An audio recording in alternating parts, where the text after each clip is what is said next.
No final da década de 1940, a Austrália vivia um período de transição. A Segunda Guerra Mundial havia terminado apenas alguns anos antes, e o mundo começava a entrar em uma nova fase de tensões internacionais, que ficaria conhecida como Guerra Fria. Muitos países ainda lidavam com as consequências da guerra, com deslocamentos de pessoas, mudanças sociais e uma atmosfera de desconfiança global. Foi nesse cenário que um caso estranho começou a chamar a atenção na cidade de Adelaide, no sul da Austrália. O que inicialmente parecia apenas a descoberta de um homem morto em uma praia, acabou se transformando em um enigma que atravessou décadas. Até hoje, essa história é conhecida como o caso Taman Shud, ou o mistério do homem de Somerton. Na manhã de 1º de dezembro de 1948, algumas pessoas caminhavam pela praia de Somerton Park, uma faixa costeira tranquila localizada ao sul de Adelaide. Perto de um muro de contenção, em frente a uma instituição chamada Crippled Children's Home, um homem foi visto deitado na areia. A posição do corpo parecia incomum, mas não alarmante à primeira vista. Ele estava encostado no muro, com as pernas estendidas e os pés cruzados. O braço esquerdo estava esticado e o braço direito dobrado. A cabeça estava apoiada contra a parede, como se ele tivesse simplesmente se recostado ali para descansar. No colarinho do casaco havia um cigarro parcialmente fumado. Atrás da orelha dele havia outro cigarro ainda não aceso. Durante algum tempo, as pessoas que passaram pelo local imaginaram que ele estivesse dormindo ou talvez embriagado. Na noite anterior, o clima tinha sido relativamente quente e não era incomum ver alguém descansando na praia. Mas conforme as horas passaram, ficou claro que o homem não se movia. Mosquitos pousavam sobre ele e não havia qualquer reação. Eventualmente, a polícia foi chamada e constatou que o homem estava morto. A partir daquele momento, começou uma investigação que se tornaria um dos casos mais intrigantes da história criminal australiana. Os primeiros exames tentaram determinar quem era aquele homem. O patologista responsável descreveu a vítima como alguém de aparência britânica com idade entre 40 e 45 anos. Ele tinha cerca de 1,80 m de altura, olhos castanho claros e cabelo claro com um tom levemente ruivo que começava a ficar grisalho nas têmporas. Fisicamente, ele parecia saudável e bem cuidado. Os ombros eram largos e a cintura relativamente estreita. As mãos estavam limpas e as unhas não apresentavam marcas típicas de trabalho manual pesado. Os músculos da panturrilha eram bastante definidos, algo que chamou a atenção dos médicos. Alguns especialistas disseram que esse tipo de desenvolvimento muscular podia aparecer em bailarinos ou em pessoas que praticam corrida de longa distância. Outro detalhe curioso estava na forma dos pés. O primeiro e o quinto dedos apresentavam formato triangular. Isso às vezes ocorre em pessoas que usam com frequência botas de montaria ou que praticam determinadas atividades físicas específicas. A roupa que ele vestia também chamou a atenção da polícia. Ele usava camisa branca, gravata vermelha e azul, calça marrom, meias e sapatos. Por cima havia um suéter tricotado marrom e um casaco cinza com marrom de estilo europeu. O clima naquela noite não era frio o suficiente para justificar tantas camadas de roupa. Quando os investigadores examinaram as peças, descobriram algo ainda mais estranho. Todas as etiquetas haviam sido removidas. Não havia qualquer marca de fabricante ou indicação de origem. Na década de 1940, isso era extremamente incomum. Outro detalhe igualmente estranho era o fato de o homem não carregar nenhum documento de identidade. A polícia então começou a examinar os bolsos dele em busca de qualquer pista. Foram encontrados alguns objetos comuns. Havia um bilhete de ônibus usado que indicava uma viagem de Adelaide até St. Leonards em Glenelg, um subúrbio costeiro da cidade. Também havia um bilhete de trem de segunda classe de Adelaide para Henley Beach, que nunca foi utilizado. Além disso, os investigadores encontraram um pente de alumínio fabricado nos Estados Unidos, um pacote de chicletes Juicy Fruit pela metade, uma caixa de fósforos da marca Bryant May e um pacote de cigarros Army Club. Dentro desse pacote, havia cigarros de uma marca diferente chamada Kensitas. Nada disso ajudava a descobrir quem ele era. Enquanto a polícia investigava, algumas testemunhas começaram a aparecer. Várias pessoas disseram ter visto um homem parecido naquele mesmo local na noite de 30 de novembro. Um casal relatou que, por volta das 7 da noite, viu o homem esticar completamente o braço direito e depois deixá-lo cair sem força. Outro casal disse que o observou entre 7h30 e 8 da noite. Durante todo esse tempo, ele parecia não se mover. Eles chegaram a comentar entre si que talvez o homem estivesse morto, porque não reagia aos mosquitos que pousavam nele. Mesmo assim, imaginaram que ele poderia estar apenas dormindo ou bêbado e decidiram não interferir. A autópsia trouxe resultados bastante estranhos. Os médicos determinaram que a morte provavelmente ocorreu por volta das 2 da manhã, do dia 1º de dezembro. Durante o exame interno, foram observadas várias anormalidades.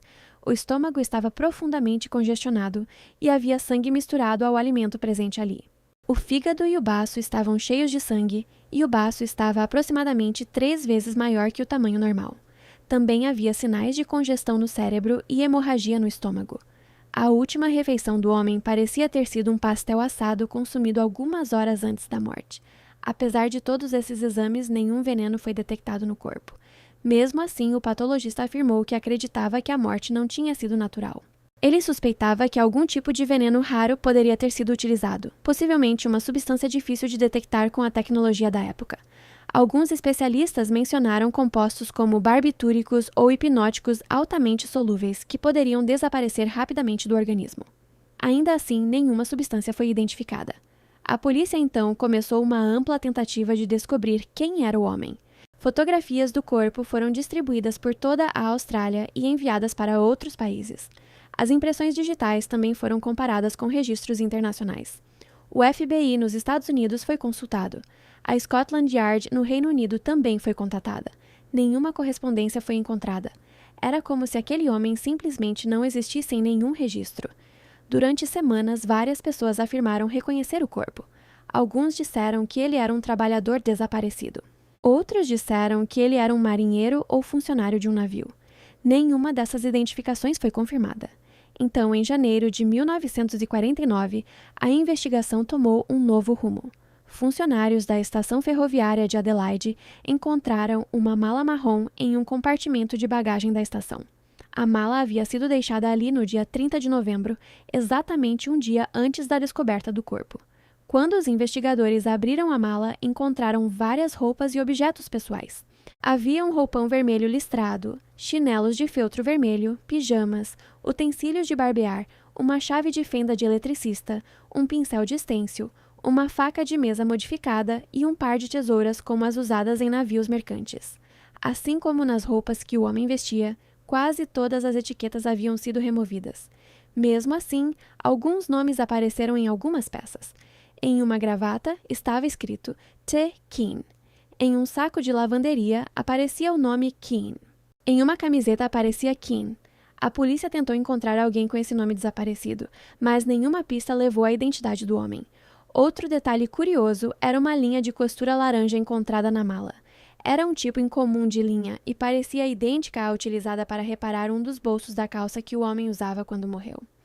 Os investigadores também analisaram os registros da estação ferroviária. Acreditava-se que o homem havia chegado a Adelaide em um trem noturno vindo de Melbourne, Sydney ou Port Augusta.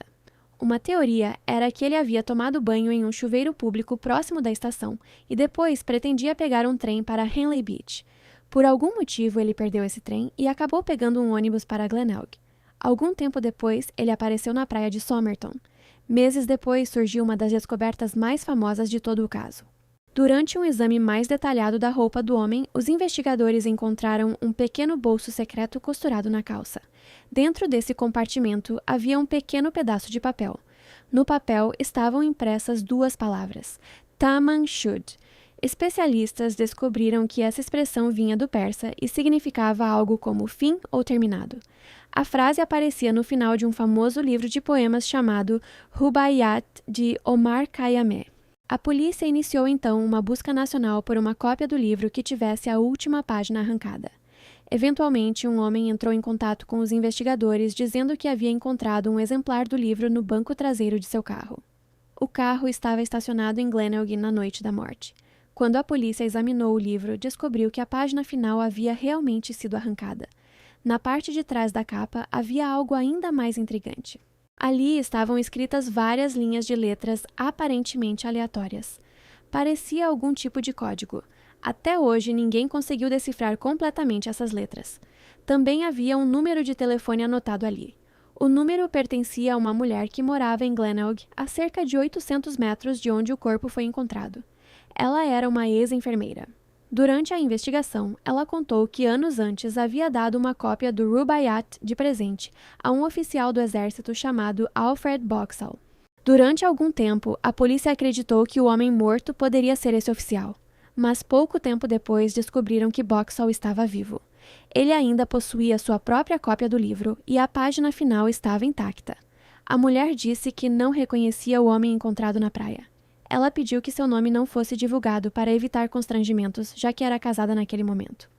Em junho de 1949, um inquérito oficial foi realizado para tentar determinar a causa da morte. O legista afirmou que não podia chegar a uma conclusão definitiva. A principal hipótese continuava sendo envenenamento por uma substância extremamente difícil de detectar. Mesmo assim, nenhuma prova conclusiva foi encontrada. Depois do inquérito, o homem foi enterrado no cemitério West Terrace, em Adelaide. O funeral foi realizado pelo Exército de Salvação.